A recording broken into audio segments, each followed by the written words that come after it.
Hi, Carlotta. Looks like it's you and me today. Oh, wait, there's more people coming on. Okay. Let's see who else joins us. Hi, Donna. And Kimbra's coming on. Yay. Y'all are slowly but surely coming on. Hi, Joe.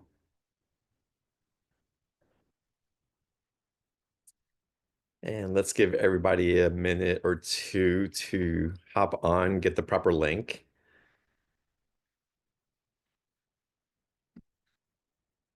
I know there's a few people that were asking for it in the email. Did y'all get on here from the email link? Okay, Donna didn't. But Carlotta and Kimbra did. So good. I'm glad that's working properly. Just want to make sure that we hold off for everybody to come on in case they're just trying to find the proper way to get on.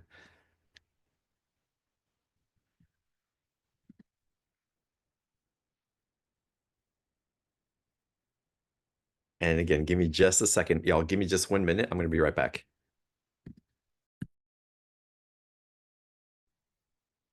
Hi, everybody.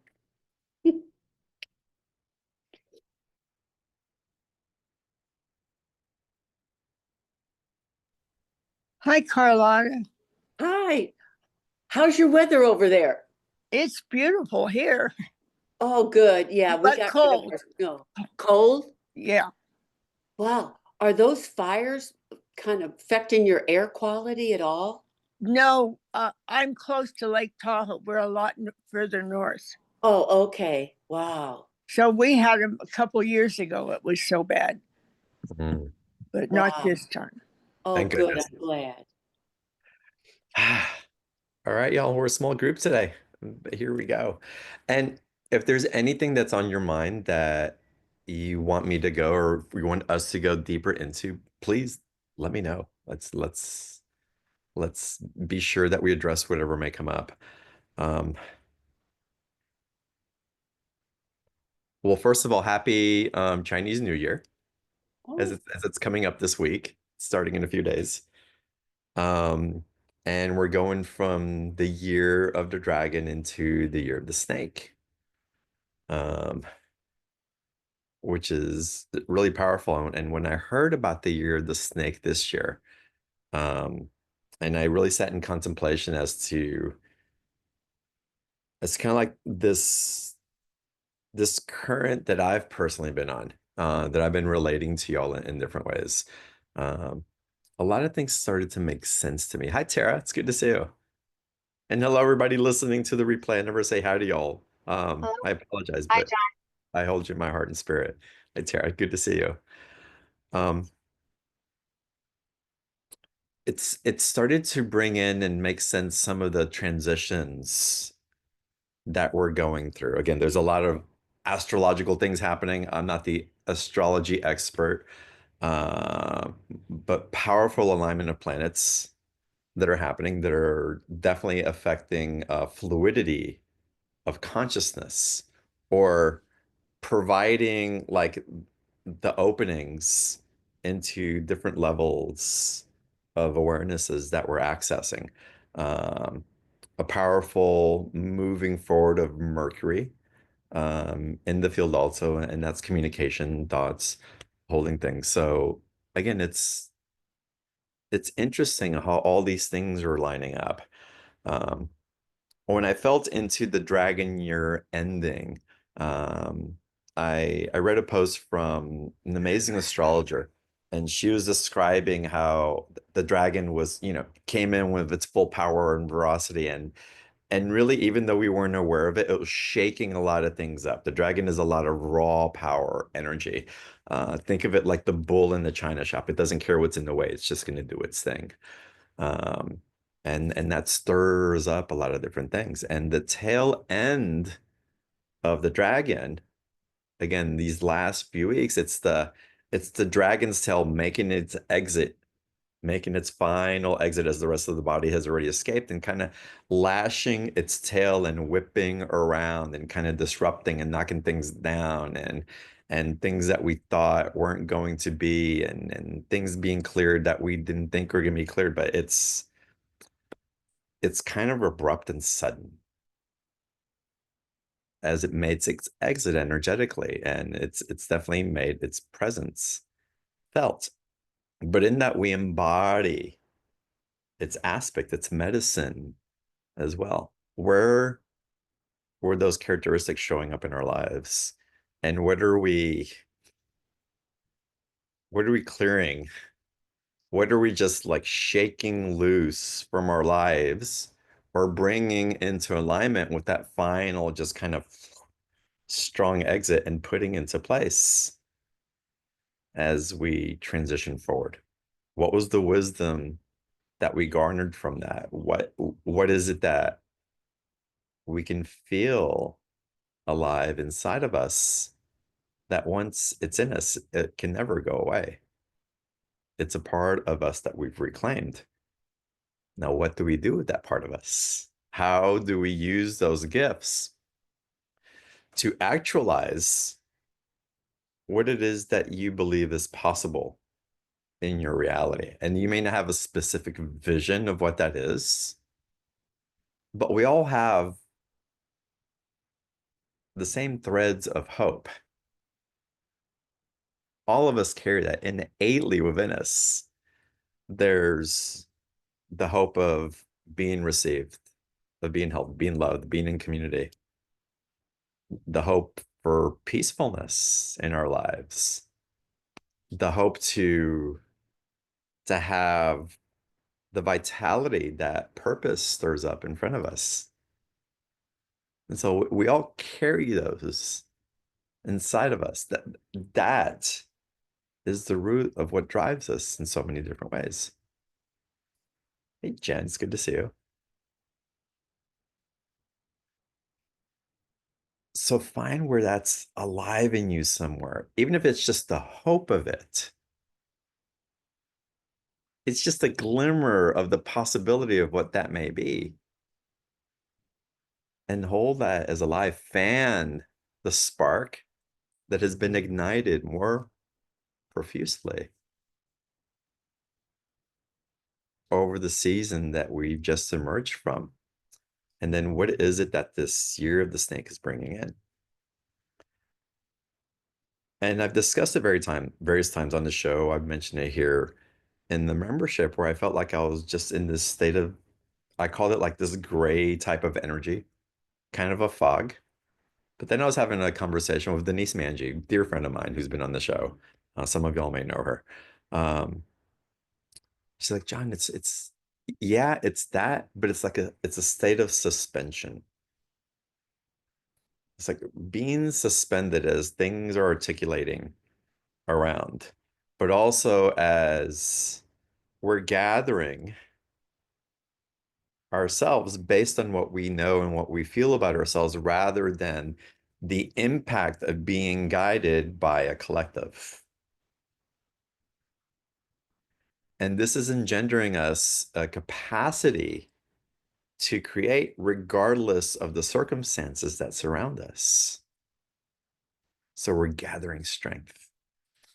We're breathing ourselves in, right? So when you take a breath, what are you breathing in? Breathe you in. Be conscious that you're circulating your energy. Take yourself fully in and receive this expansionary energy that you've been becoming and are. And so as we're learning to take that in more, that dragon breath again, just taking it in, letting it circulate the energy through you, letting it inform you, allowing it to still your mind. Because when you're taking yourself in, there's nowhere else you need to be. And then that stillness, it took me into the archetype of the snake and the year of the snake. And I realized that that state of suspension, some of that stillness that some of y'all may have been experiencing as well, um, that it's not a stuckness, it's not an unknown. Actually, it's a refinement. And I've been talking a lot about refinement over the last several months also. but to refinement into that stillness, because the snake can be very still, very still. And it can adapt accordingly to its environment, but it chooses its environment in different ways. It can burrow deep into the earth. It can be on the surface, to be in the sun. It chooses where it wishes to be, and it can thrive anywhere. It can thrive anywhere. And in that stillness, there's an attunement to its needs and its surroundings, and it knows when to strike. It knows when to take action. It knows when to rest. And the discernment that's engendered in the stillness is powerful, because you become much more critically minded. You use our thinking as well as feeling the energetics around and holding a capacity to vision in a way that the surroundings that it's in aren't necessarily attuned to. But it doesn't matter if the surroundings around it aren't attuned to it. All that matters is that you're attuned to it. What are you seeing? What are you feeling? What is guiding you to go forward? What is guiding you just to be still? And the patience of that, the allowing of that stillness with no agenda that it has to do anything, but that it knows when to take action, is what's coming alive in us. Again, there's a lot of different things in our environment happening in this world. But the stillness that you find within yourself, that being able to harness your energy so that when your inspiration strikes, you've got the fortitude, the vitality, the willingness, the curiosity, maybe even the motivation of impatience to create something new, to go to a place maybe where you haven't been before,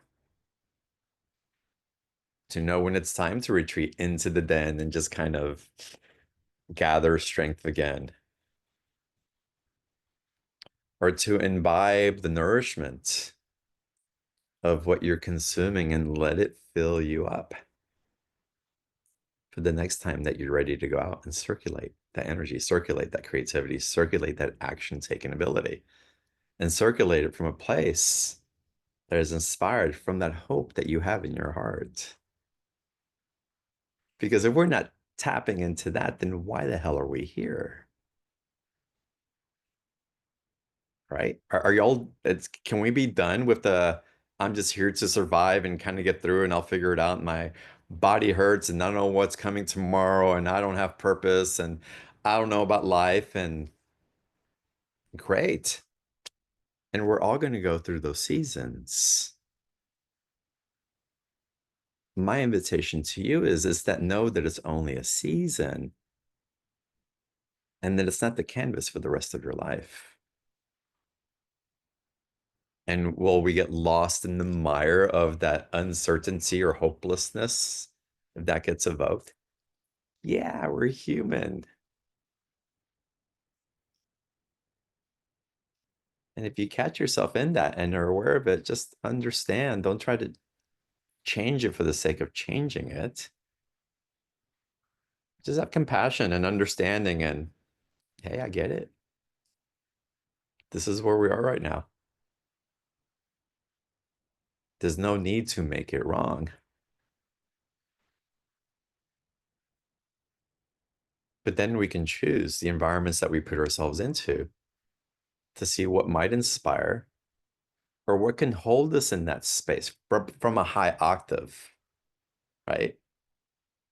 We can all find other people who we can wallow with, who we can drown our sorrows with. That's not hard to find.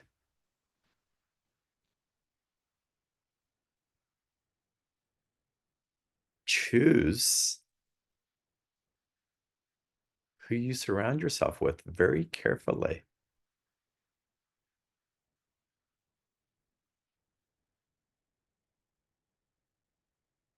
If you can choose your children's friends along the years, like who would you choose? You would choose like the most refined, highest, who's the best for them.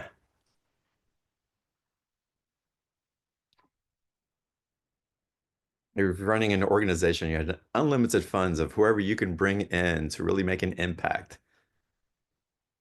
Who would you bring in? If you start in a band, what musicians would you bring in if everybody was at your disposal?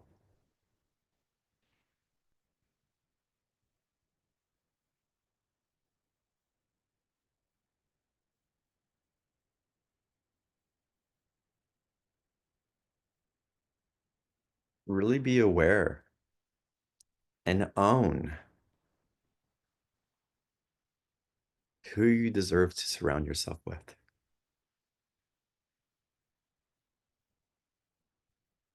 And hold a standard for that. Don't think of it as a dream. Think of it as an exclusive invitation. Because anybody that you let into your field and in your life in that way, they have to be special. I mean, truly.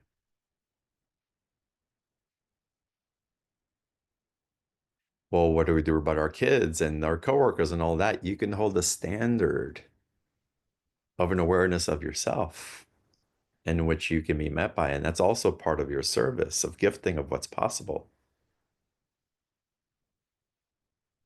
It's not that you expect to be pedestalized,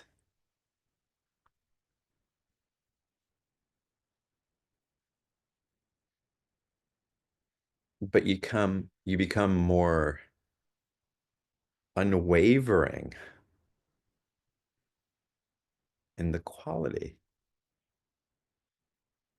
of your relationships. You become more unwavering in how you choose to treat yourself.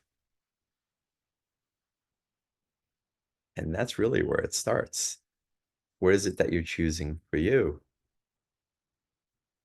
What's that doorway that you're opening for others to access?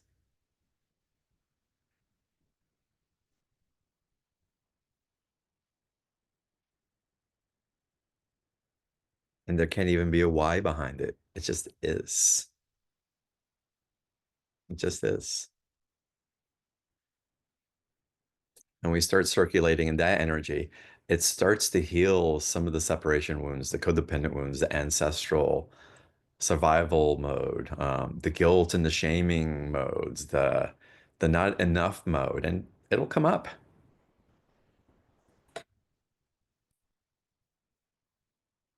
But these are the qualities of energies that are capable of holding you through those transitions.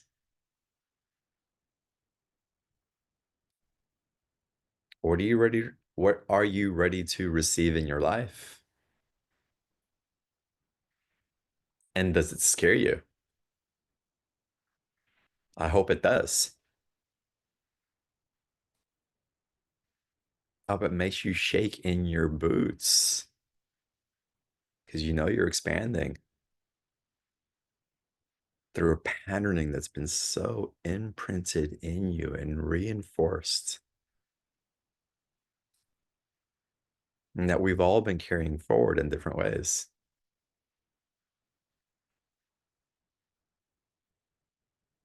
Okay and safe are not good enough.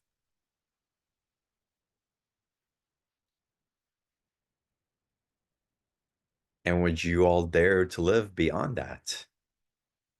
I dare you to. And I don't care if you're 20 or 88.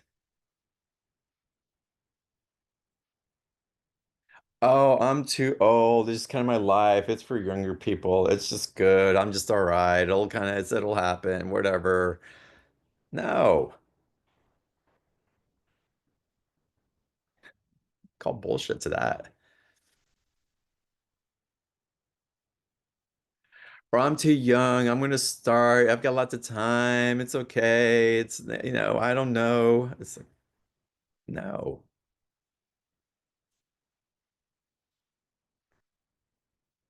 I'm not on these calls to waste your time or mine.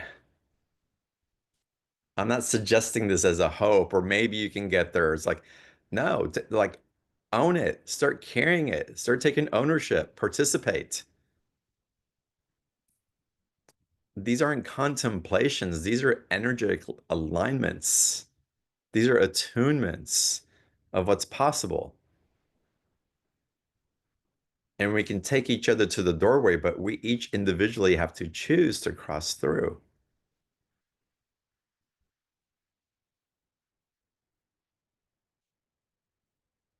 And what if you knew that was impossible for you to fail?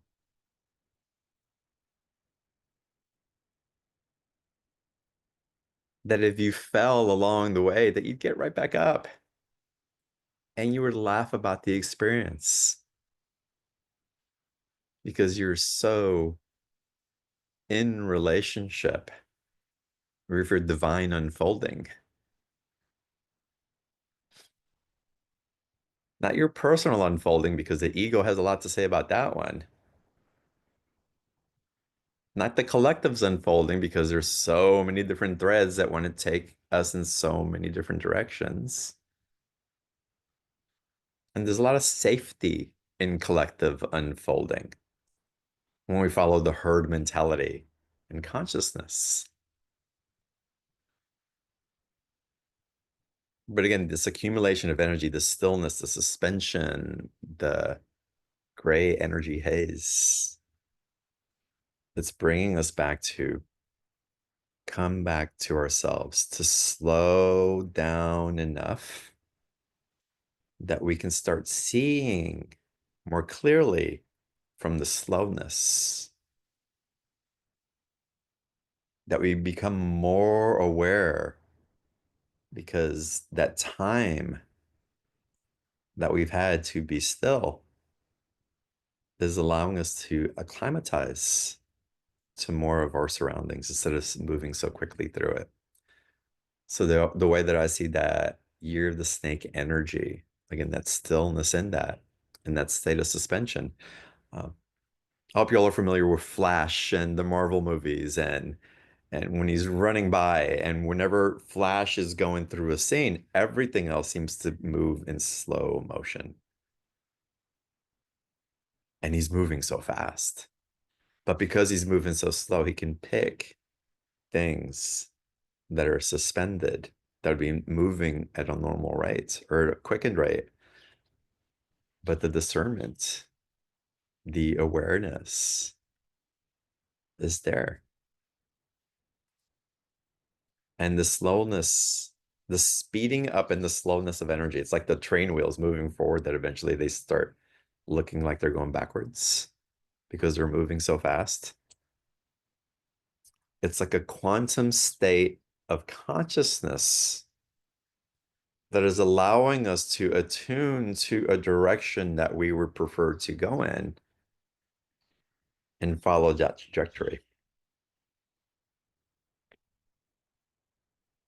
It's also slowing down the barrage of information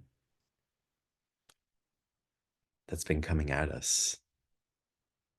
It's slowing down the flux of the quantum speed in which technology is influencing us. And all the different choices that we have for everything in our life.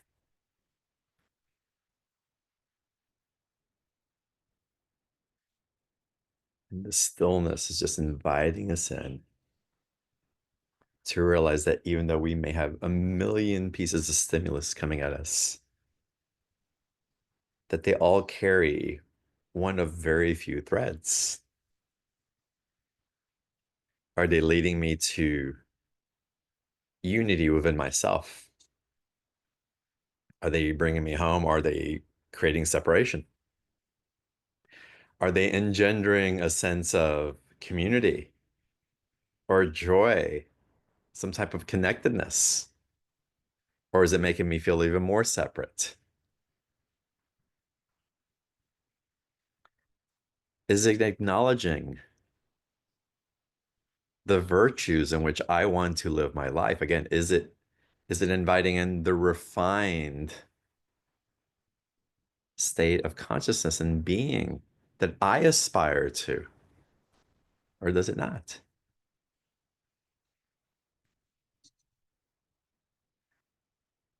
Is it providing options to help me with my vitality, with my help, with my health, with my mental state of being? Or is it detracting it? Is it distracting me from finding that?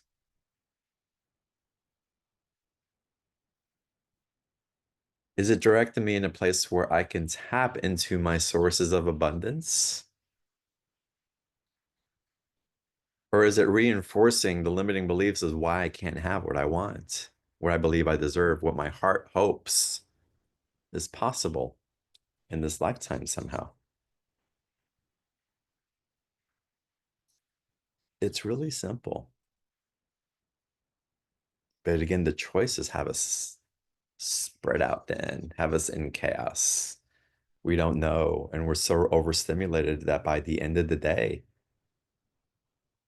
all we want to do is feel okay for the next day.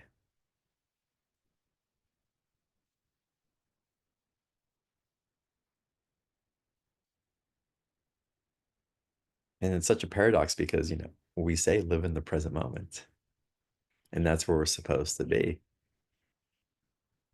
But what is it that's igniting our hopes, that gives us a sense of wanting to be alive the next day? What is it that flames the embers of that excitement?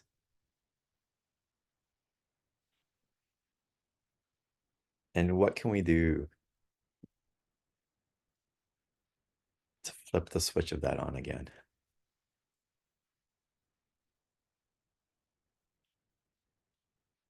And some of y'all may be swimming in it, abundant, excited about what's coming through and what else is possible. And I'm going to create something where I feel so great in my life and I love all my friends and I'm excited to do this thing. And it's like amazing. And please continue to do that and dare to believe that there's even more possible. What else is there? If this is good, how much better can it get? Maybe a place where there isn't a gender is like, oh, this is awesome, or this isn't so great, and how much better can it get?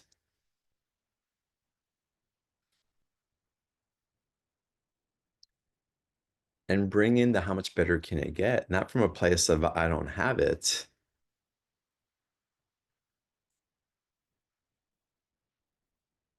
but as a homework assignment, a play assignment. I'd love for y'all to think of a place that you want to be, whether that's physically, emotionally, in your health, in your abundance, whatever it is.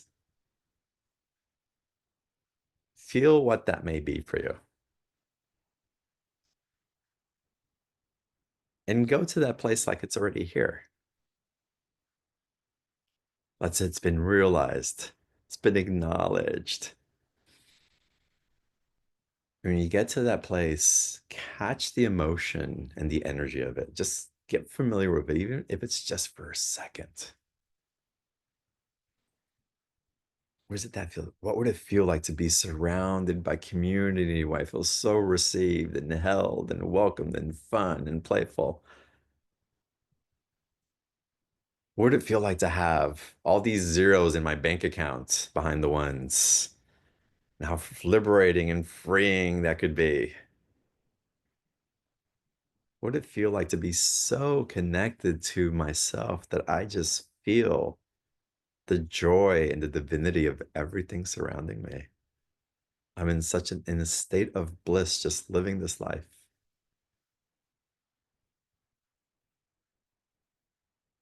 You remember you have reference points for these things, whether it's holding your child,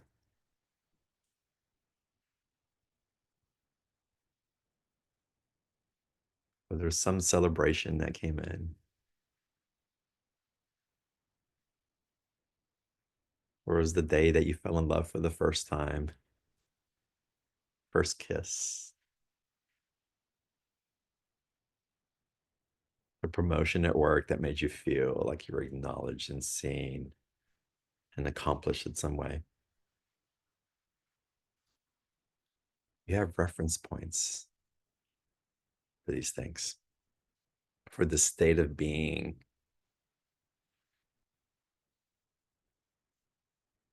And whatever it is that hope is echoing in your sacred heart that you know, allow that, allow yourself to feel the manifestation of that.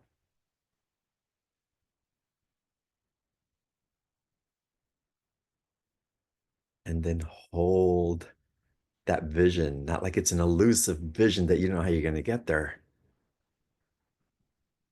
but see yourself already there.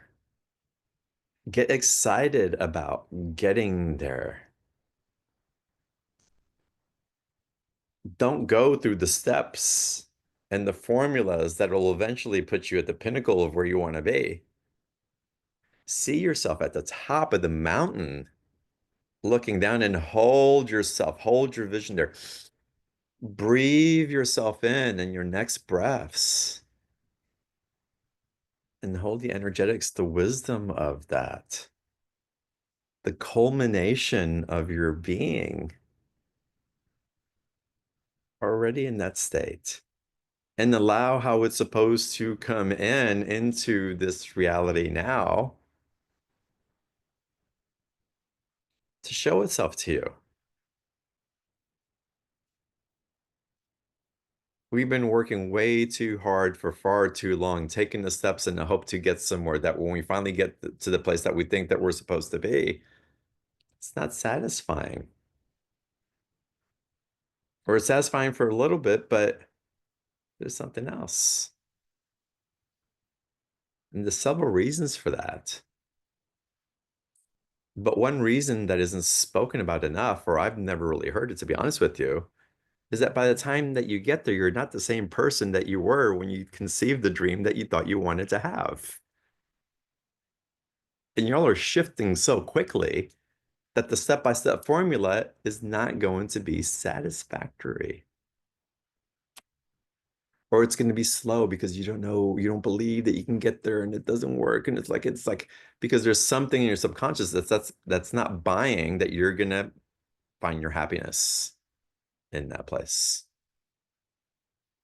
It doesn't trust that it's possible.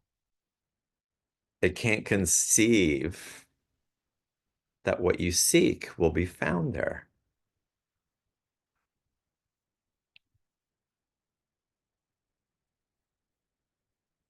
How can it if you're not holding it as a potential? How can it if you're trying to formulate your way and artificially manufacture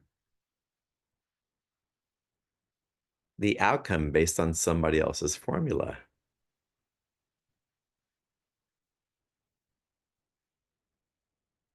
But remember that when God is with you, nothing is against you.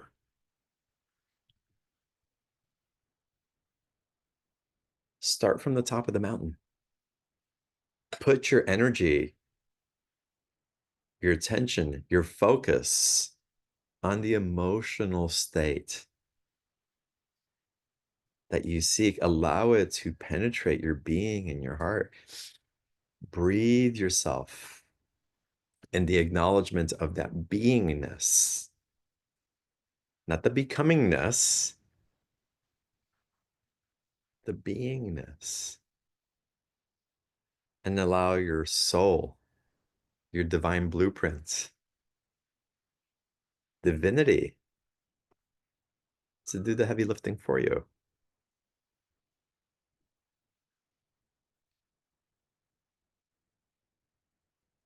Get into that place. Be excited about the demonstration, the wonderment.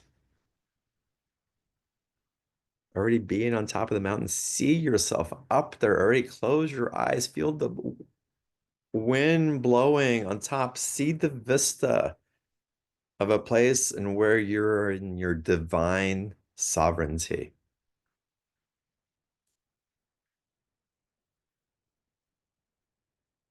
Not where you're sovereign. That's still a place of defensiveness, of limitations, of ego, posturing for safety and belonging and and hierarchical type of thinking. This is your divine sovereignty. This is you being at one and surrendered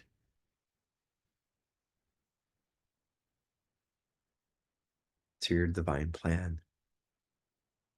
Let it be not my will, let it be thy will be done. And discover a version of yourself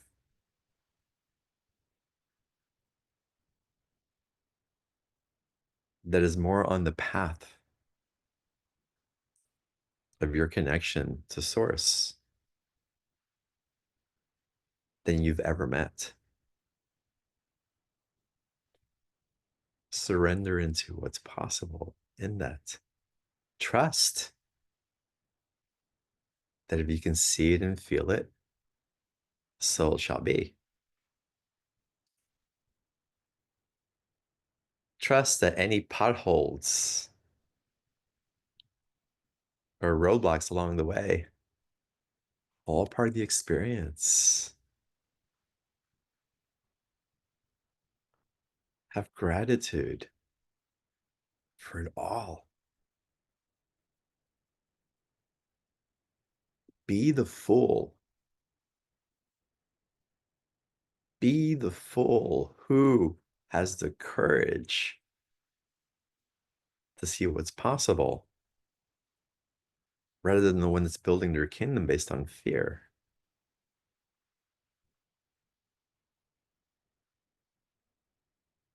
And I think all of us have given the fear route and the building of our lives um, enough of a chance that maybe you may want to choose something differently. We have given the fear route enough opportunity to prove its validity and what it can create, and we know what it's capable of. Maybe it's time to try something new.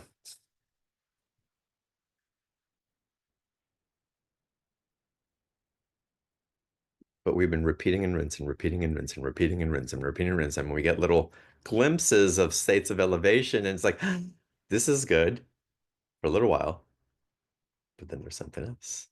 This is good for a little while, but then there's something else. But then other limitations come in, and then we start thinking about, but I'm getting old. My body can't keep up. I don't know. Or, my God, what's happening in the world? Or the financial markets, or the war over here, or the fires over there, or the separation between the masculine and the feminine. And now we've got this whole people you can't even call themselves either one. And then which one am I supposed to be? And then what do I do? And that's like, stop being at war of ourselves. Let's stop being in fear of ourselves. Let's stop trying to get it right. And let's do what feels right from that divine state. When you follow your guidance from that divine state, you're not going to get anything wrong. You're just not. Mistakes will be blessings along the path.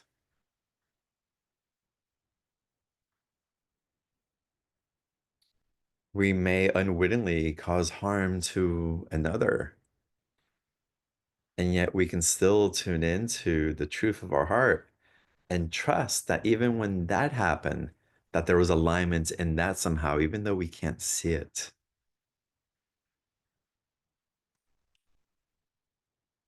Follow the whisper and the wisdom of your innocent heart and allow it to take its journey. Let's stop trying to control it and manipulate it so that we can find safety and comfort. Because it hasn't been that safe and it hasn't been that comfortable. Or at least we've chosen to perceive that it hasn't been safe, and we've chosen to perceive that it hasn't been comfortable.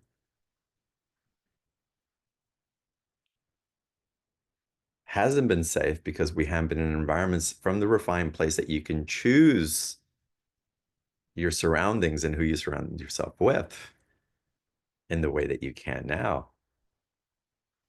So you're aware that something else is possible and it's calling now because of your capacity to discern, of the slowness that has been building up, that you can see and feel with that much more clarity.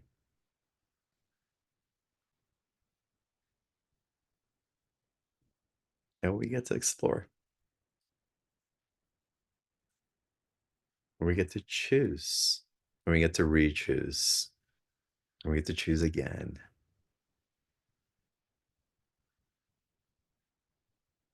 But let us not forget in the choosing to also drop in and be with your source. Take time in your intimacy, in prayer, contemplation, meditation, to breathe in your divinity, to connect with divine source, to allow it to inspire you as you honor the temple of your stillness, the churches that live inside of you.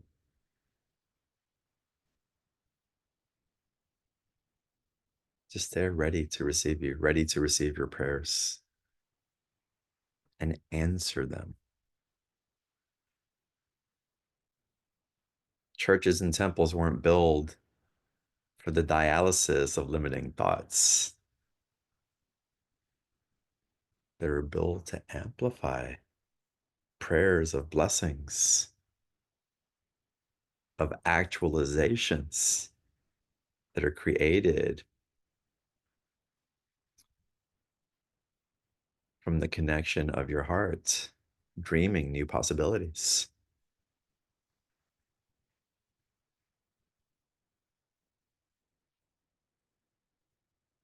Churches just weren't built to take in the poor and the weak and the meek so that they can find shelter, so they can feel safe. Churches are there to amplify high states of potential in accordance with divine law. Churches are built to connect us to the blueprints of all of creation.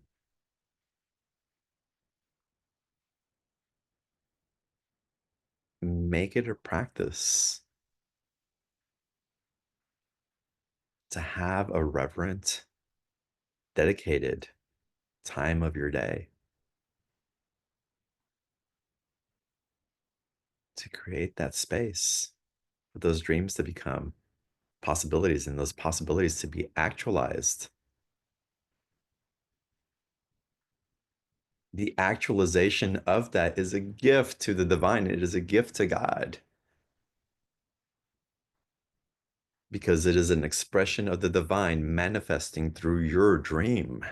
You're the one that's given birth to that. What an honor. What an honor to serve in that way. What an honor it is to give back to that which has given so much to me. What an honor it is to acknowledge.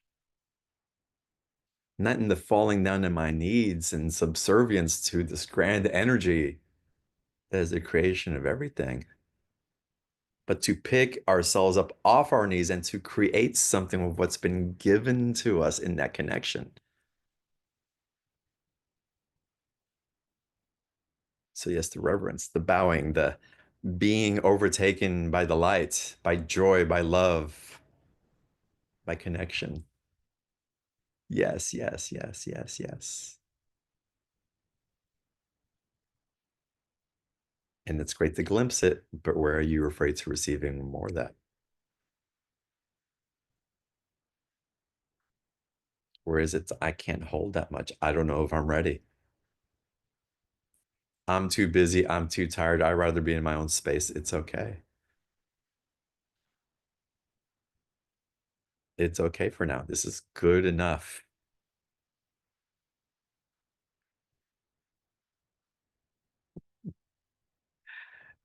And y'all, it's never going to be good enough. This is wonderful. And y'all are here in this type of community, living in the extraordinary. That's what we're calling in, because we know something in us knows that that's possible. Something in us is willing to receive that and to become that, to be an ecstatic receptivity, as much as it may overwhelm us at times. But y'all also know at some level, if not a very embodied level, that this is also your path to service. This is your path of giving back to that which has given so much to us. So focus your days, focus your attention on what you do have. Focus your attention on the glimpses or the huge waves of joy that you may feel during the day. Focus your attention on where you've received love during the day. Focus your attention on where abundance exists in your reality. Focus your attention on where you're connected to the guidance that you seek. Focus your attention on how wonderful you are, how beautiful you are, how vibrant you are. Even if you just glimpse it for a second, put all of your attention in that 1 second.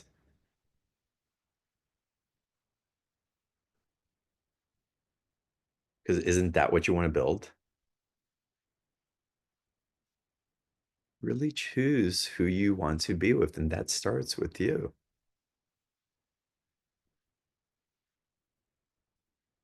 What's your conversation? What are you surrounding yourself with? With yourself first.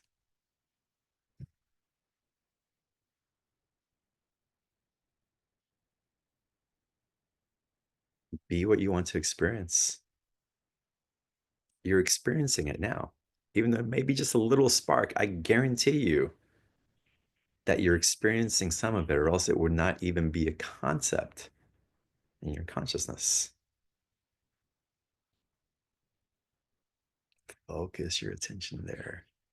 Amplify it. Bring in joy. Bring in gratitude. And each one of your contemplations, meditations, prayers, with the gratitude for that space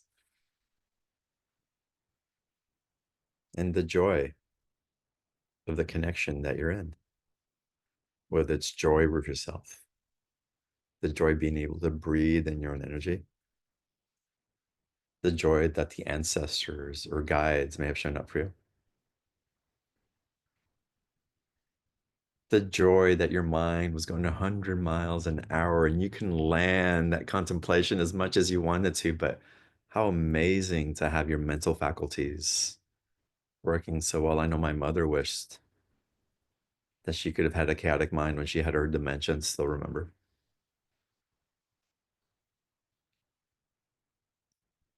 The joy of being able to take in an inhale and feel your lungs filling up as much as they can or can't, but that you can. And giving gratitude to your body where it's working well, even though other parts may not be. Bring the joy of a memory of any relationship that you're in right now. A memory of a time where you were laughing together, or an appreciation for your awareness of who those people may be in their highest form.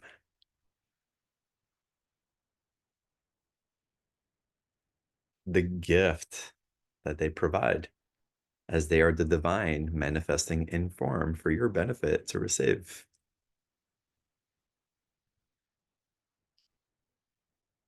Really choose the world that you want to live in.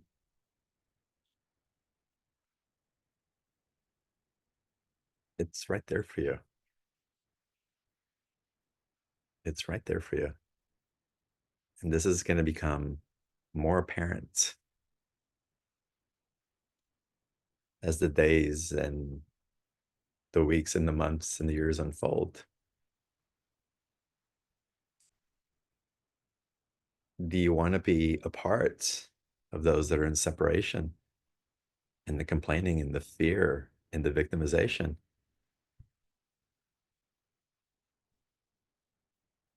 Or do you choose first and foremost, because you're devoted to love, you're devoted to your connection to something perhaps larger than you, if that exists in your life, that you're devoted to your children, that you're devoted to your heart and the truth that it knows no matter what.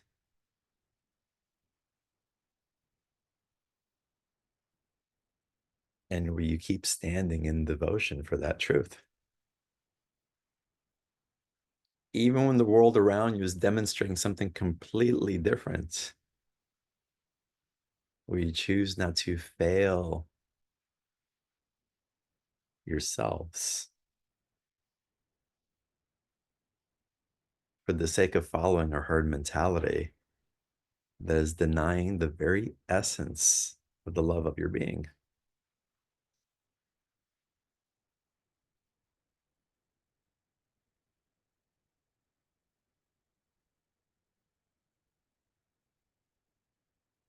They say that there's going to be a split of the worlds, and I'd say it's already happened, and we glimpse it at all times during the day.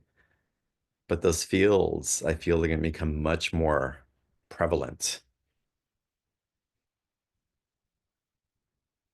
It's not that we'll be living in different countries, the ones that are living in abundance and the ones that are living in lack.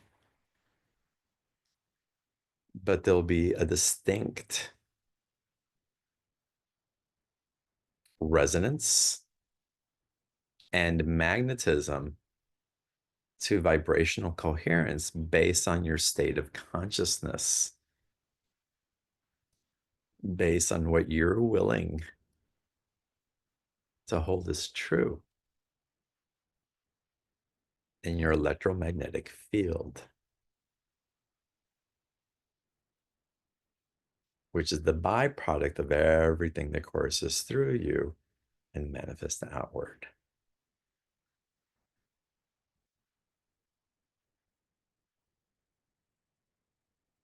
The refinement, the standards,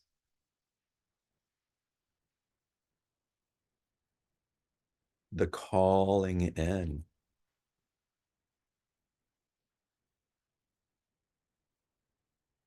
of that pristine field of community, of intimacy, of your creations is going to set the tone for the rest of your life.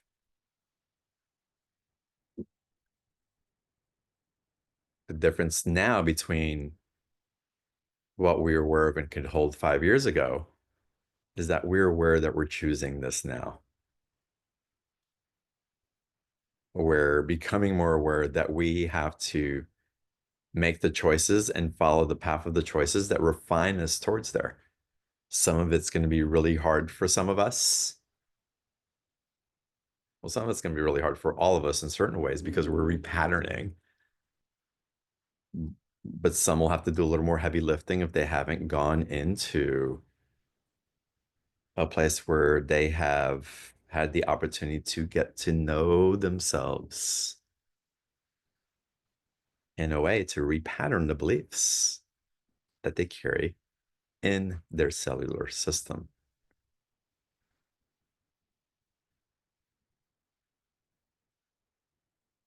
Is it healing? Of course it's healing.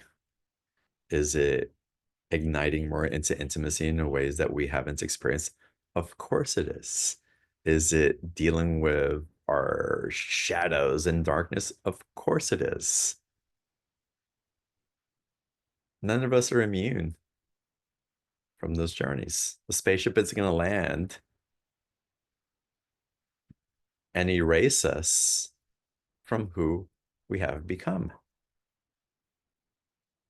And just wipe the slate clean and okay, clean start over. Take all the good stuff, leave all supposed bad stuff. If you're waiting for that to happen, I'm going to invite you to join a different community because I'm not going to promise you that.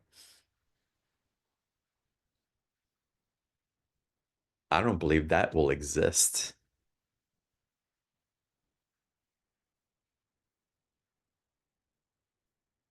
We're being gifted the opportunity to know ourselves and love the entirety of ourselves.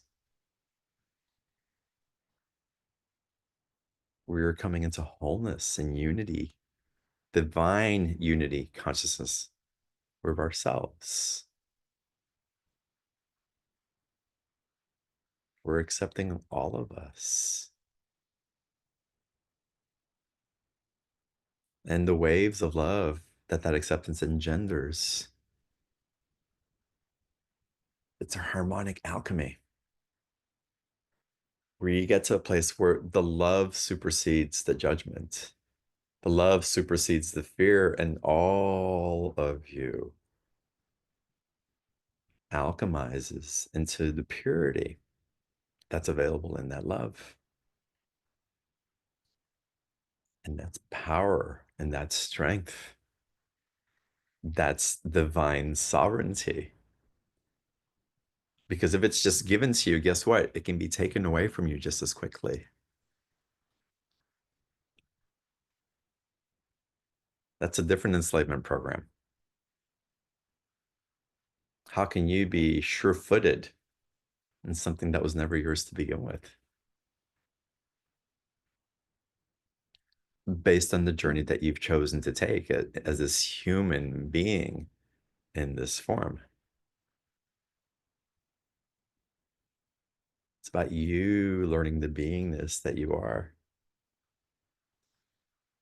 and assimilating its wisdom, its power, its innocence, its vitality.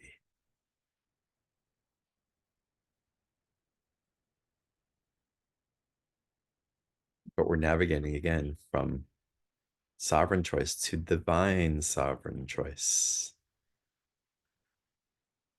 We're being asked what stream it is that we want to navigate. What pools do we want to swim in and why?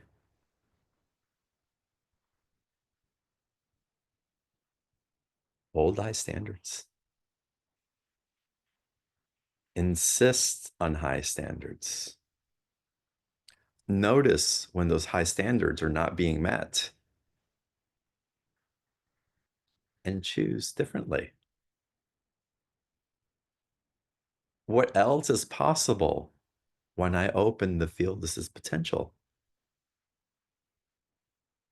What can I create in my experience that I never knew that was possible to create? What is it beyond the stagnation of the limitation that I'm carrying within me that can motivate me beyond what I can currently see? Because if what I can see is as good as it gets, I may as well just not even do the work because it's okay.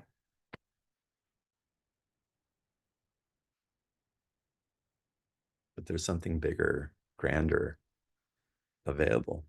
Are you willing to step into the mystery of what might be offered for mystery's sake?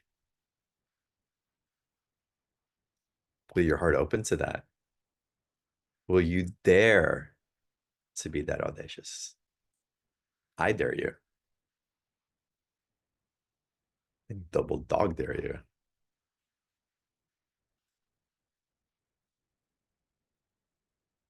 Can anybody tell me any reason why they wouldn't?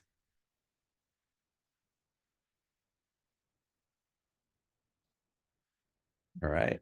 Nobody. I'm going to get you all to sign contracts after the call. What are you willing to promise yourself and follow through on those promises? And where can you do it with an open heart? Where can you make that agreement with such love that you know that you can't back out of it? Where can you make that sacred promise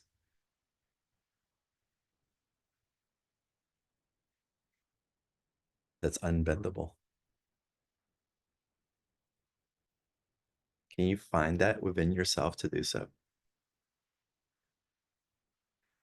If you can answer yes now, amazing. And if you can't, contemplate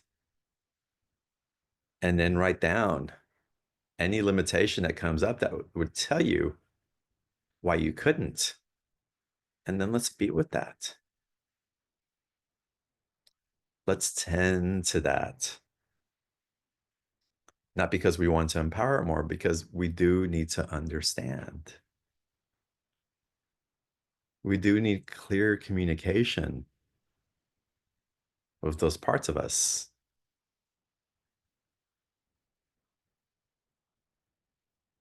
The world we see around us that is not clear, it's a mirror for we're not being in clear communication with ourselves. It just is. It's alive in us in different ways. And we have to find the courage sometimes to have those hard conversations or vulnerable conversations with ourselves. I wouldn't even call them hard. Because how many of y'all have had hard conversations and afterwards you wish you would have had the conversation a lot sooner than you did? It was easier to finally have it and to be on the other side of it than to hold it for so long, dreaming about how difficult it was going to be. Again, choice of consciousness, choice of your experience, focus for great detail on the highlights of your life. Foster that energy. Allow it to amplify even again, even if it's just a little tiny spark. Put your energy there. Put your energy there and feel the momentum pick up. As you invest in it, it will invest in you. And you'll go from a trickle of possibility into a tsunami of ecstasy and the experience of it taking you places that you didn't even know were possible.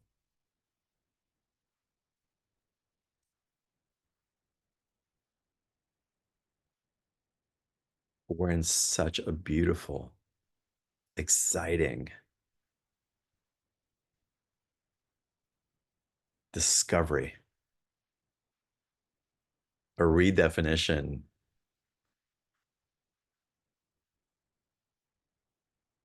of what joy is, a redefinition of what passion can be, a redefinition of what we have believed and held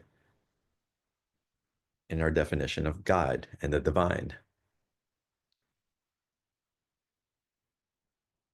One of the biggest problems that we've had is that we've gotten arrogance in believing that we know what or who God is.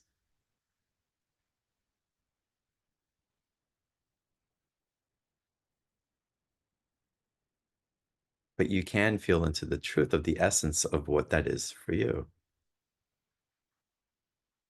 What does God represent to you? What does divine energy represent to you?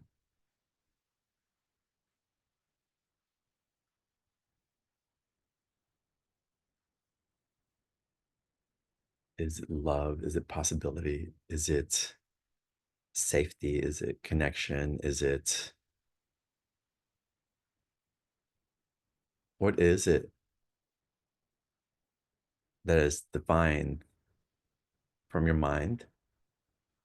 And then what is it as you define it from the experience that your heart has as you come into connection with your interpretation of that possibility?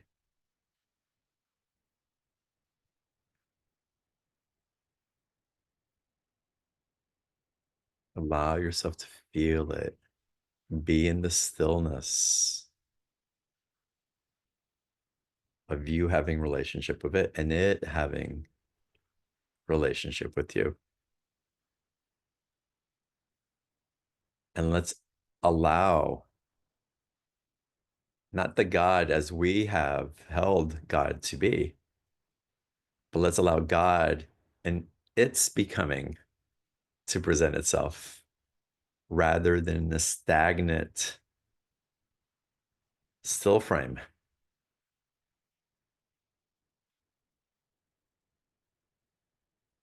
that we encapsulate so that we can receive something.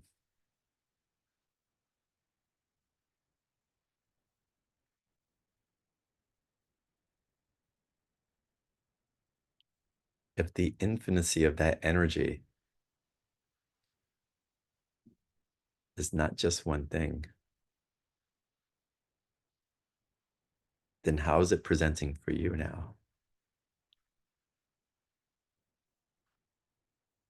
And then choose to have a relationship with knowing from that new place of your stillness and your contemplation of what's possible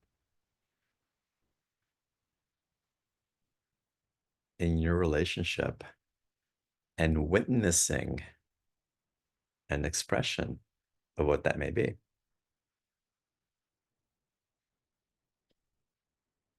And I want to invite you to do it from a very grounded place, not from a place where I'm from a galactic and I can't wait to get out of here. And so I'll get to know God from that perspective and I'm just waiting.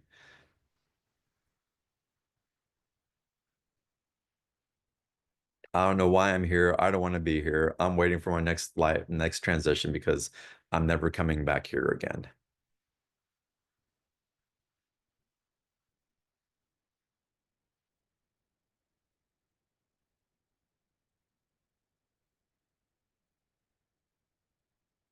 Breathe in your energy as you're in this contemplation with the divine.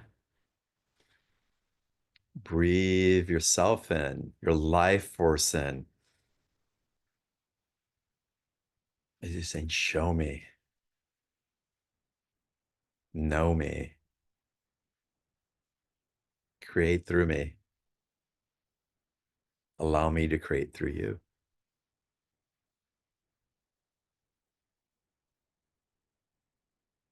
And allow that relationship to evolve. as you're evolving. And then be curious as to how the articulation of that encounter is unfolding in your daily life.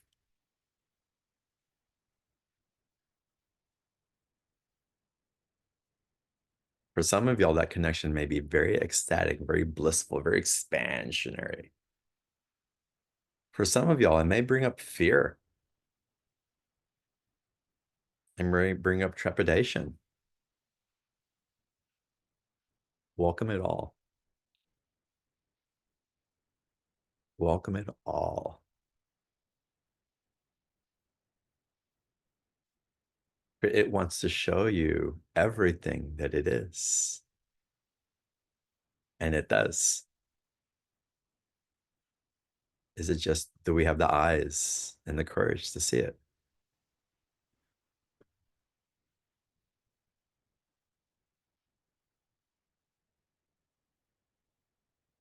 And if we don't, then it's time to allow the courage to seep in, to take the step.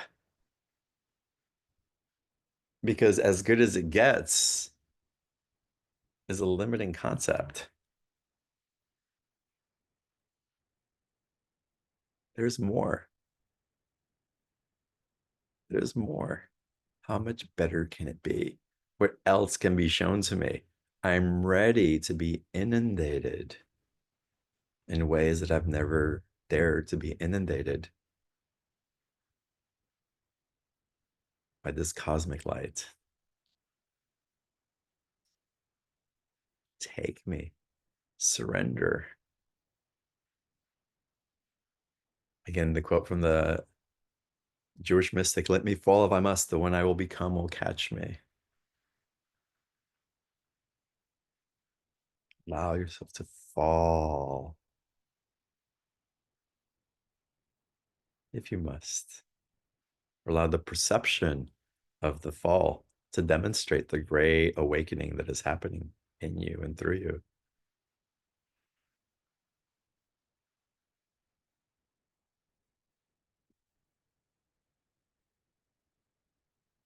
And what wants to evolve from that will evolve.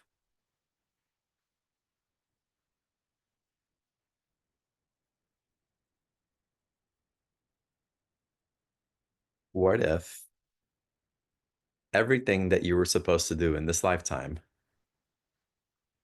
everything, your purpose, your mission, your whatever you want to call that, what if you've completed that already? What if your mission has already been complete? It's like you've got a lot more time on the clock. It's like you finished the race hours before everybody else did. What if? What if the responsibility, the duty of completing the task is no longer on your shoulders? And that doesn't mean that you have to transition into another world so that you can be recycled into another slave mission. Nah, you're ahead of the game. What will you do with your life? What is it that you choose to experience if you don't have the mission that needs to be concluded to its highest possible outcome?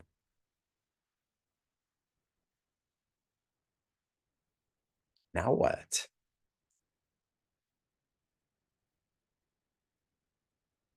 Mission to serve humanity and to bring peace and the war and calibration, and we're ascending together. It's like, no, what if you've already done all that?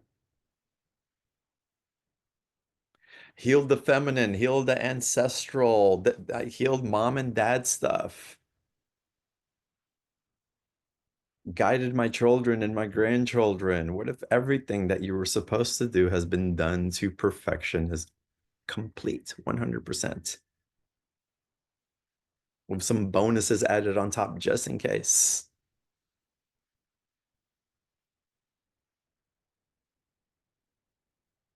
If you're not driven by that responsibility, What's left? What do you want to create? What do you want to do? What are you free to experience?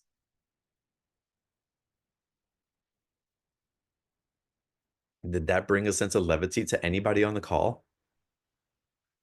Yeah, thank you, Anne. Anybody else, right? It's like, wait, hold on, I'm done. Word of your soul is so freaking advanced that you came here and you completed it in half the time that everybody else is supposed to.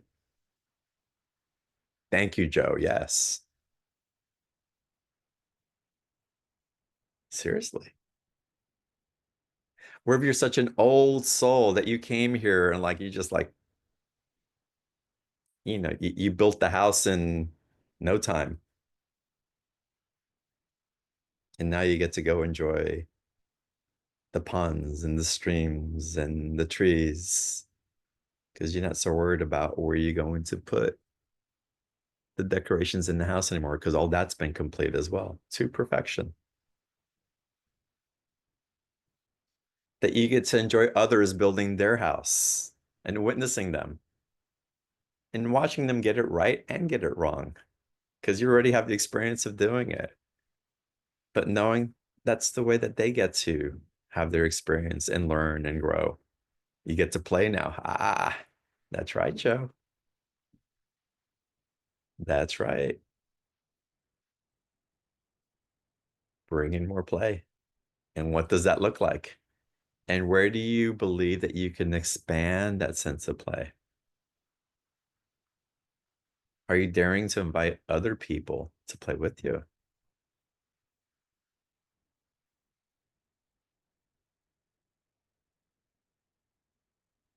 Are you okay to get dirty in the mud? So go out and jump around in the puddles and get wet. Be silly everywhere. That's good, Joe.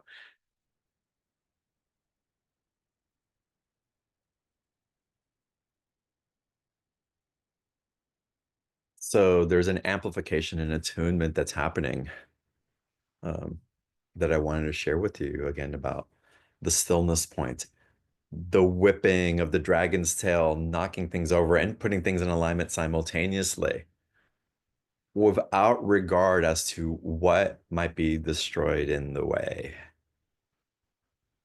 Wild, primal, surprising, abrupt,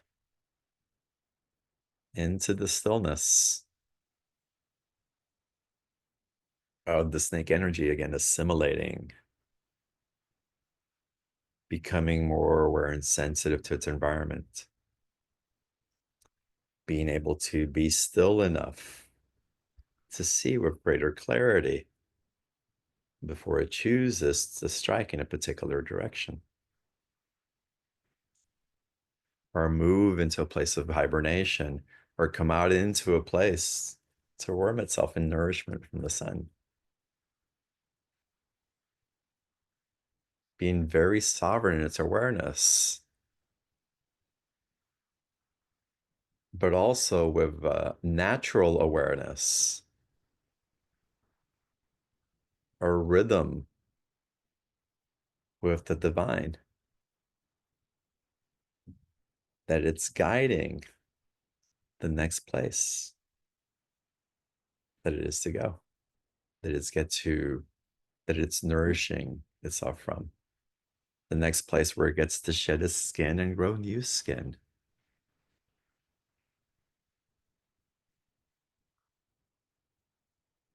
So it'll be a fascinating year in this year of the snake.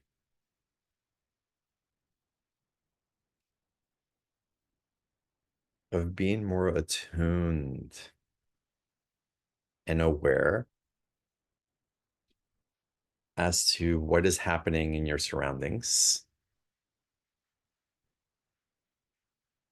And an invitation for us again to hold a particular frequency, vibration, a standard level, if you will, of what it is that we're going to have a relationship with.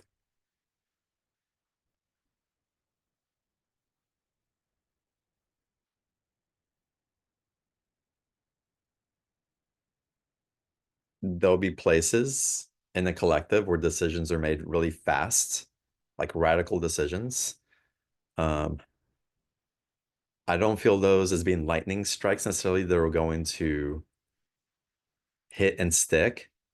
I feel like some of the abrupt changes um, will be subject to revision.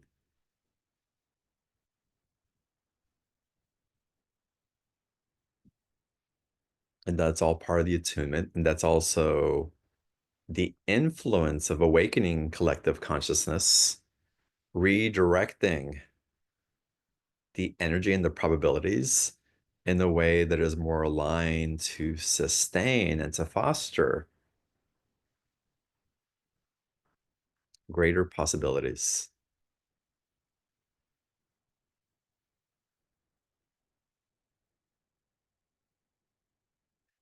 Really walking towards those places and situations and decisions and experiences where if I grow, we all grow. Where as I expand, we all expand. Aware of the long-term implications that we can derive joy from in this moment because we're aware of what's being created, the excitement of the possibility of that, where that supersedes the need for immediate gratification. Because that immediate gratification we're finding is becoming less and less satisfactory. It's not holding. It keeps us in a state of suffering because if we can't have what it is that we had, then we have to go chase it. We have to go work for it. We have to go hunt it down. We have to go align with it. We have to work for it and manipulate it into existing.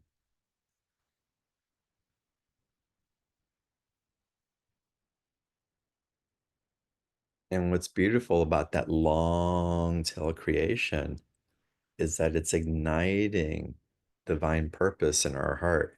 We're having a relationship with the ecstatic divine within us as it's building towards something. It's alive in the field. It's growing in the field. Now, can we have quick hits of inspiration and satisfaction and all that? Yes. But there's something larger that's driving and steering the ship now. And our systems and our structures and the collective, you'll start seeing aligning with that. And see those things as mirrors of what is happening within you. Anywhere where we're getting caught up and putting our awareness on exterior circumstances, remember to come back to you. What is this showing to me at this moment? What's this showing this for me at this moment? If I'm so concerned about what's going on the other side of the world, what is it inside of me that I'm so concerned about that I'm not really paying attention to right now? Or within my family unit, or within my work environment, or within the community that I have influence in? Where is it that I can bring my influence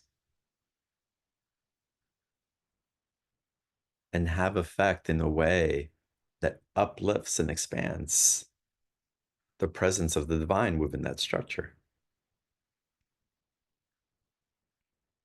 And I don't have to have the answer,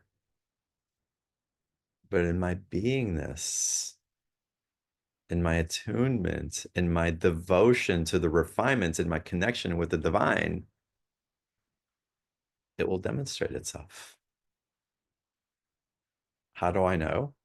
Because history in my life has dictated that that is true. It's an embodied experience. It's embodied wisdom.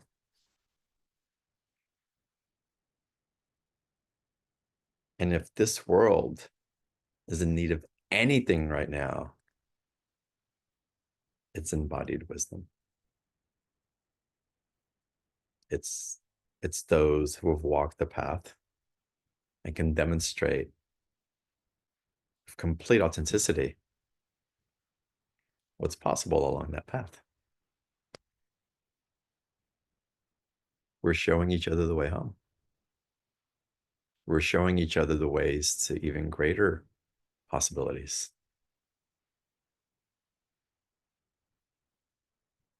We're becoming aware that it's time to bare our hearts because we know that we have something to gift, even though all may not receive it.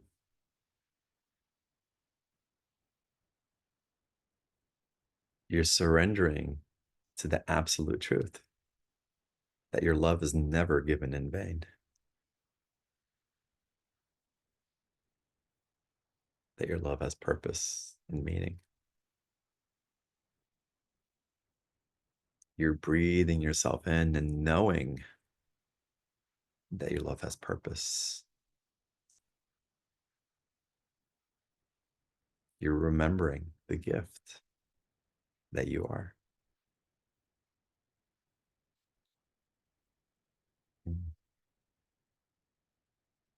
So contemplation practice. And it's wonderful if you want to, I hope you do, that you look yourself in the mirror every morning.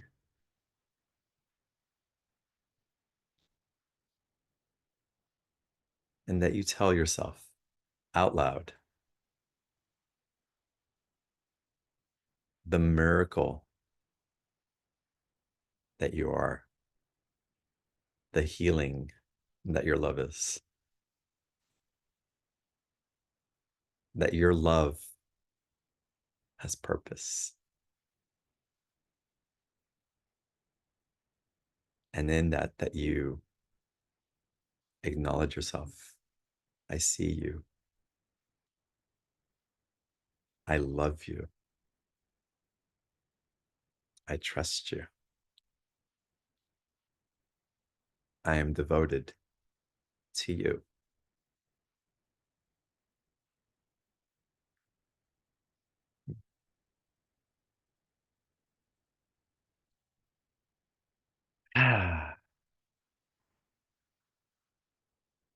Thank you all for receiving this today. A transmission wanted to come through and align and calibrate in different ways. Interesting. It's exciting times. Anybody have a question or anybody want to bring anything up in awareness? If you don't raise your hands, I can't see you. So it's like, hey, Donna. John, have you heard how Drew Peterson is doing? Yes, thank you for asking. He's been watching the replays and he sent me a text message that says he's doing well. That he's going inward and just taking the time and being in his own rhythm. Let me see if I can find his message here. And I'll read it to you.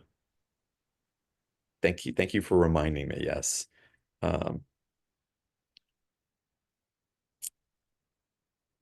No, different Drew. I've got like 5 Drews and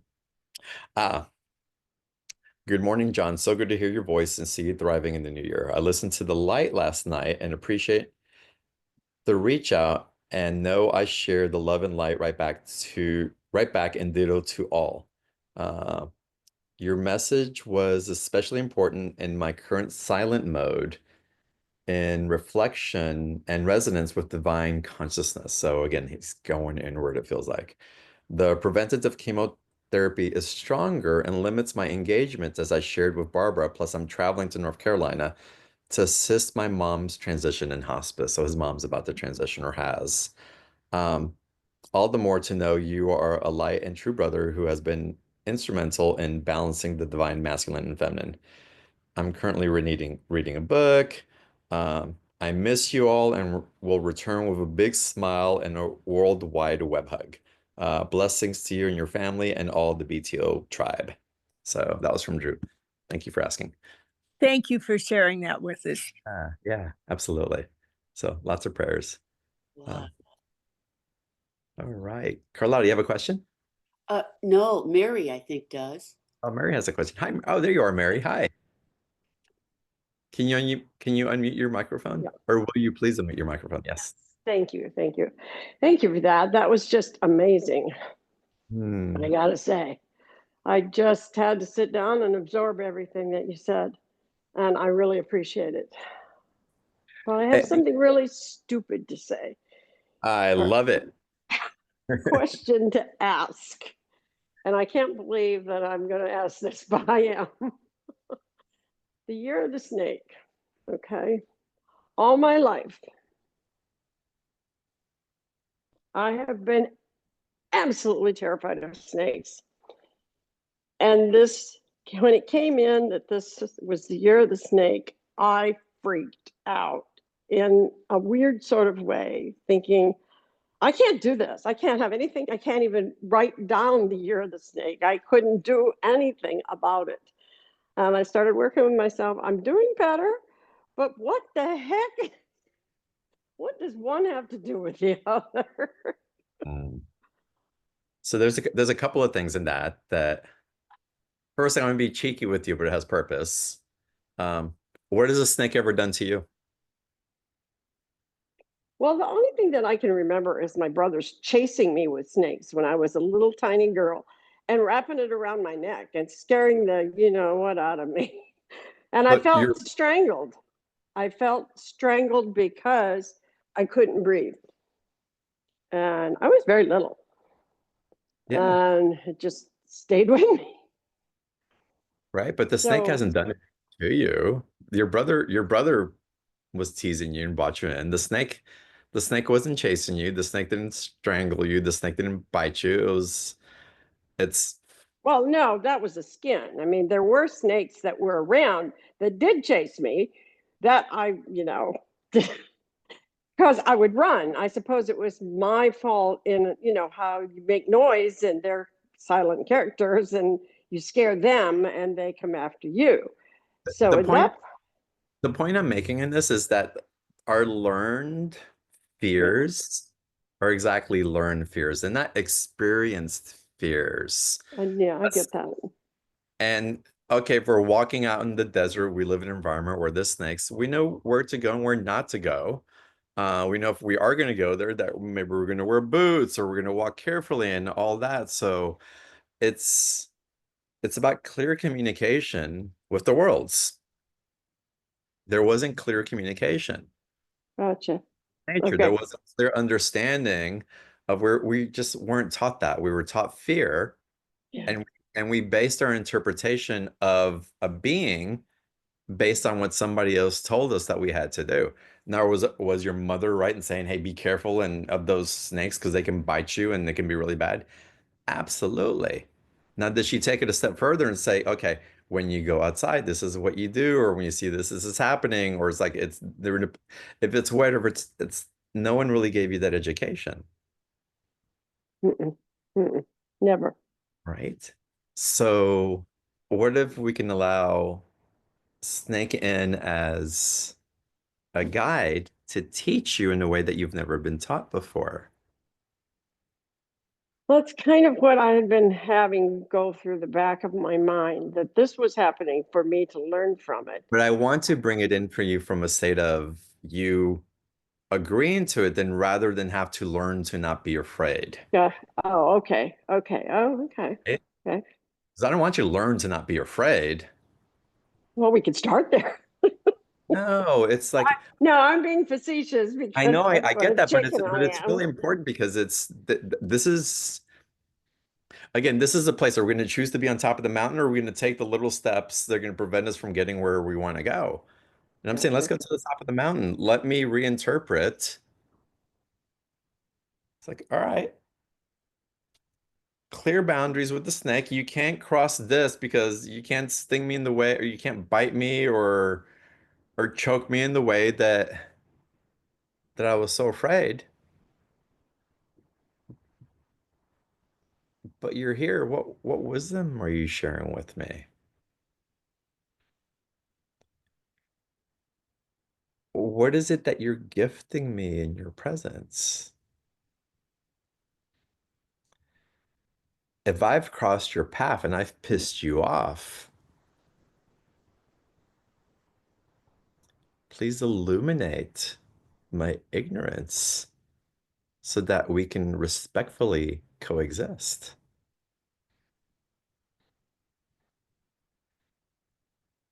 Is the energy of the year of the snake going to choke you? Metaphorically, it might. Based on your perception and interpretation of the medicine that you believe snake is going to carry for you. If you expect snake to come in as a power animal for you in this year, because we're in the year of the snake, and initiate you through places where you feel like you can't breathe, that you have to re-experience those scenarios, snake will be happy to gift that to you because it is there to serve you as an energy, as a metaphor of something that you're transitioning through.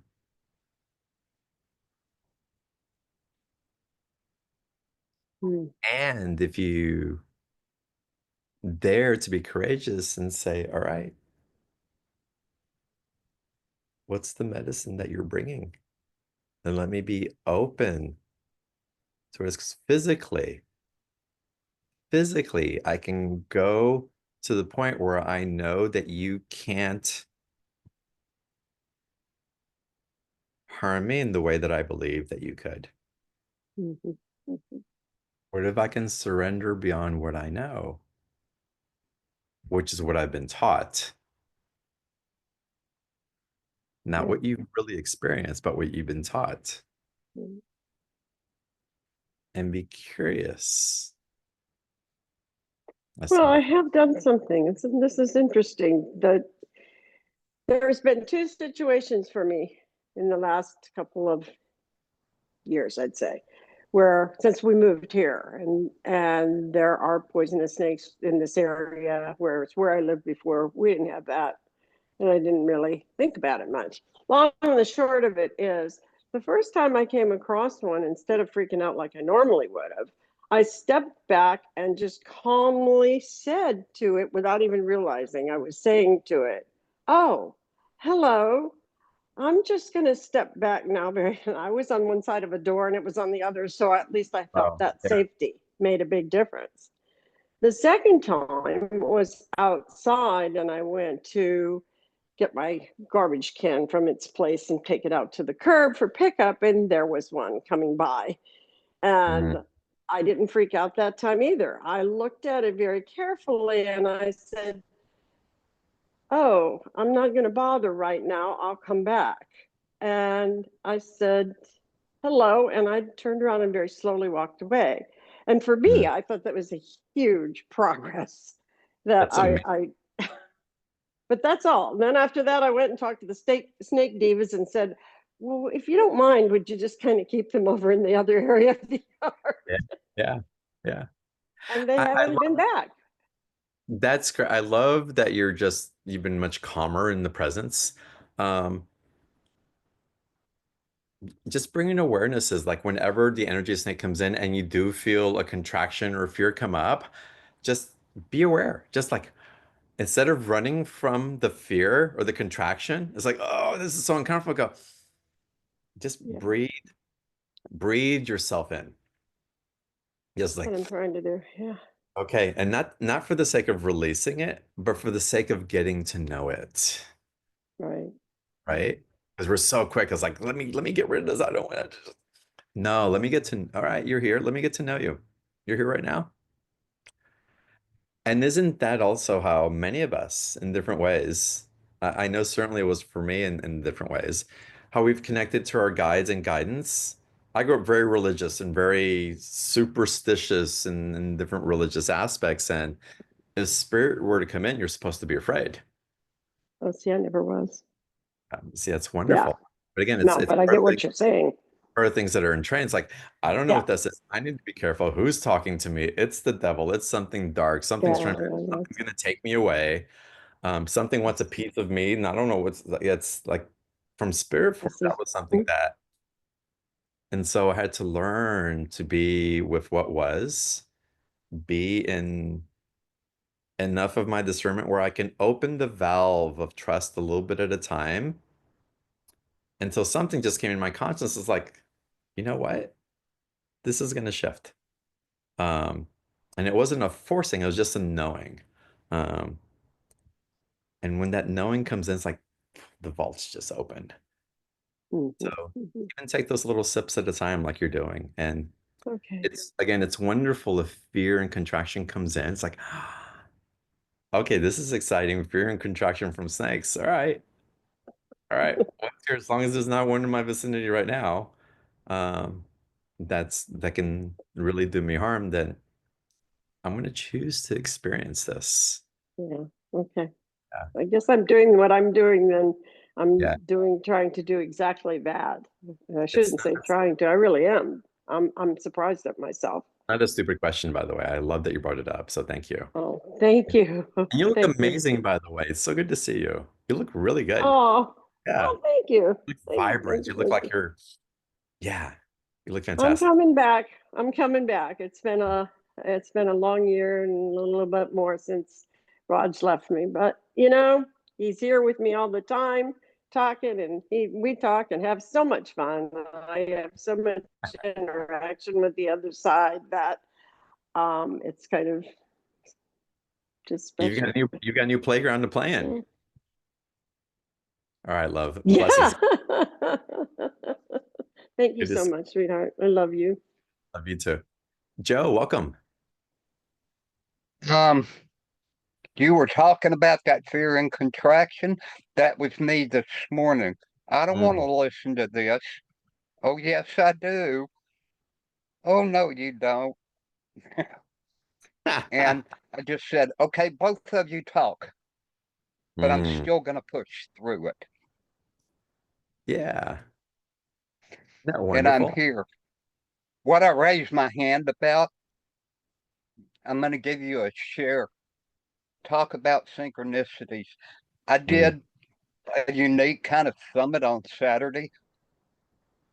15 speakers, one right after the other, right after the other, right after the other. And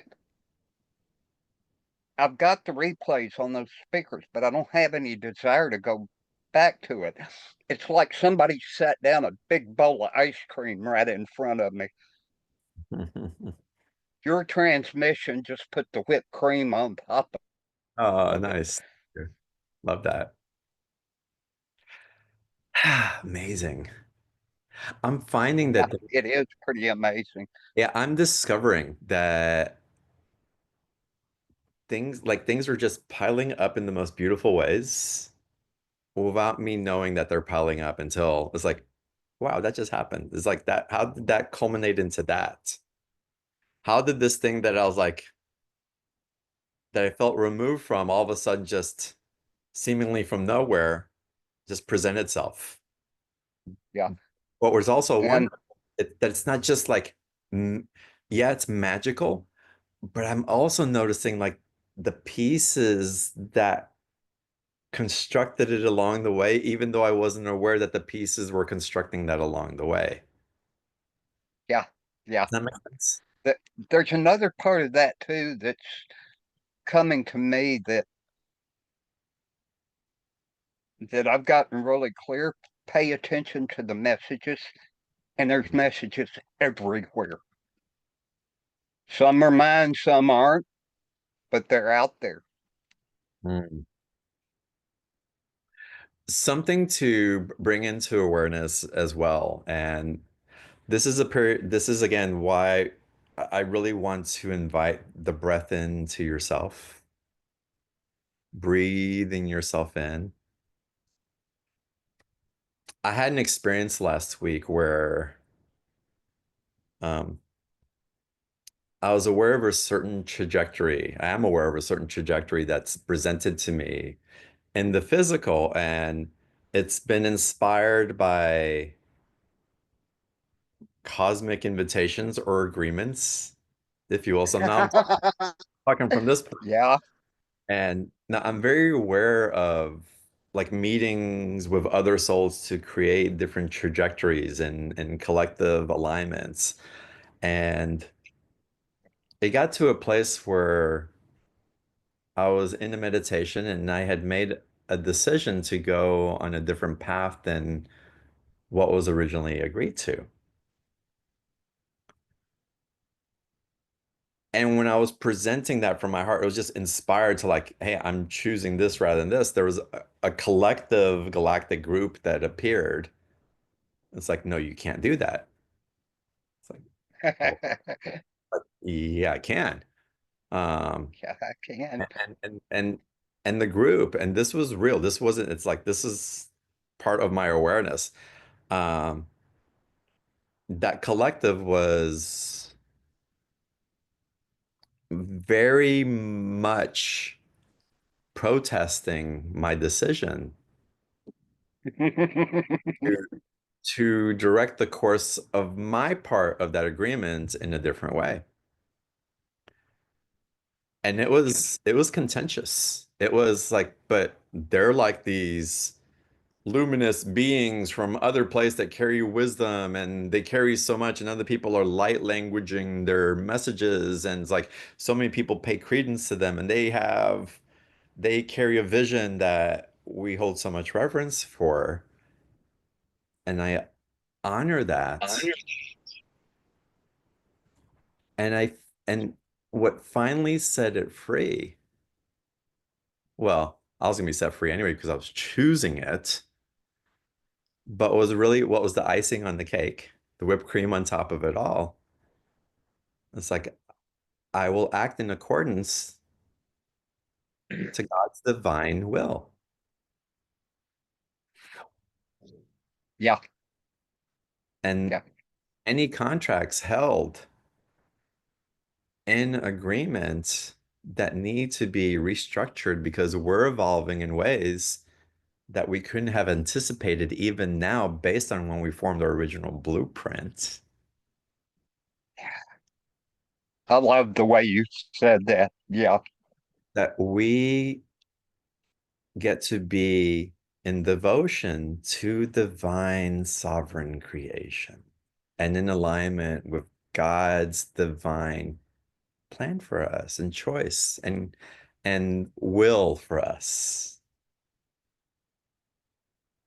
And with that, the attachments to something that would restrict us from our experiencing and becoming that is possible cannot be hindered based on karmic contracts or collective agreements that are no longer part of the environment that we're cultivating.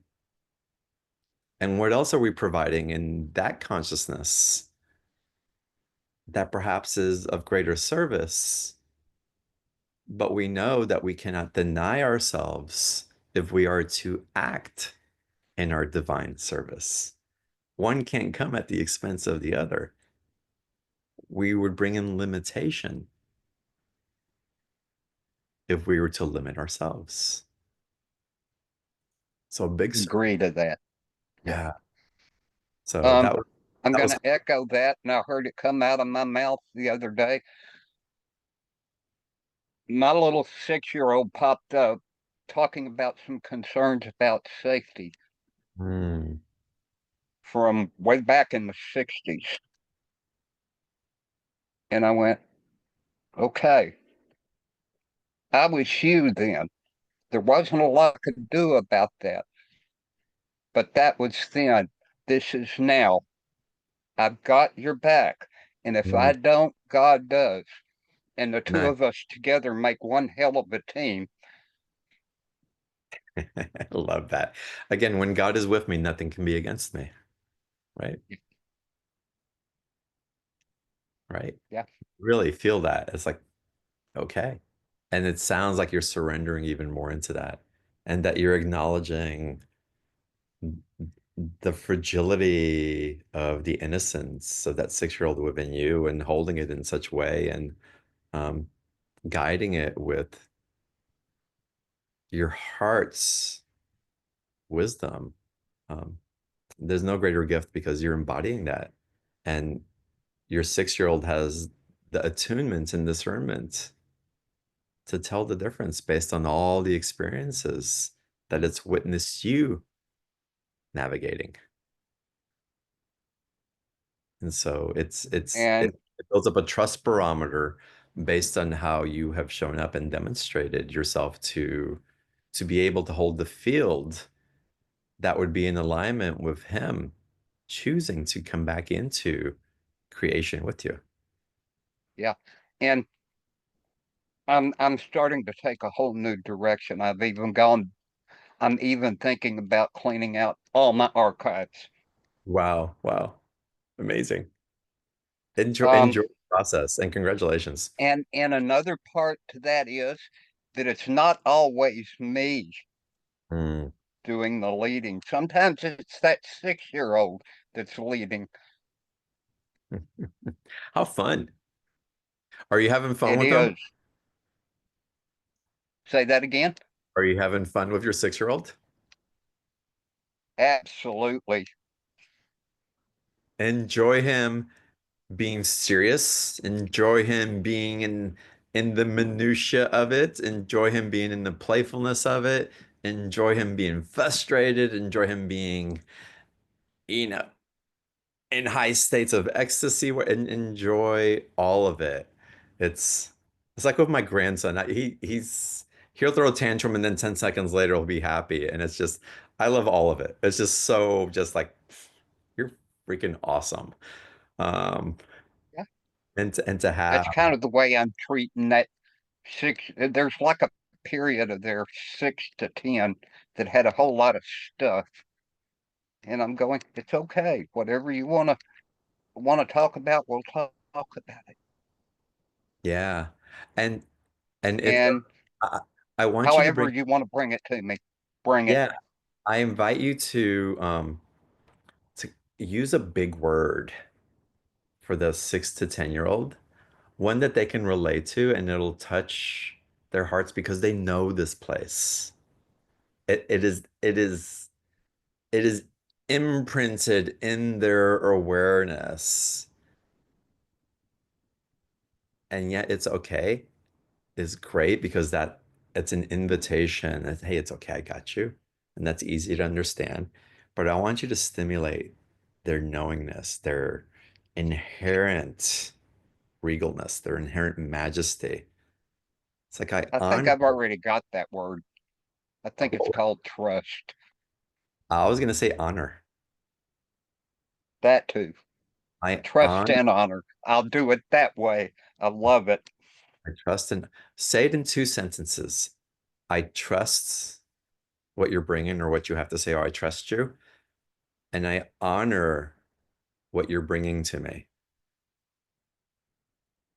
And there's Great. Yeah. something about the little boy who knows that kingly version of himself that will light up in the acknowledgement of being seen and open to you more.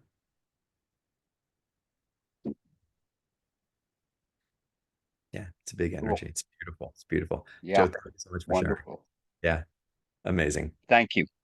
You're so welcome. All right, y'all. It's been wonderful seeing y'all today. Thank you. Thank you for the space that you hold. Exciting what's coming through. Y'all, choose big. Be on top of the mountain. Everything else, let the how cascade down. But choose to be at the top. Experience yourself. Allow yourself to experience yourself in the culmination of your becoming. And then hold yourself as you walk the path to what's possible beyond, beyond to what your smaller self believed was possible. Hold the big vision. Love yourself in that. Live in that place and enjoy it. Enjoy it. I love you guys. Thank you for being here.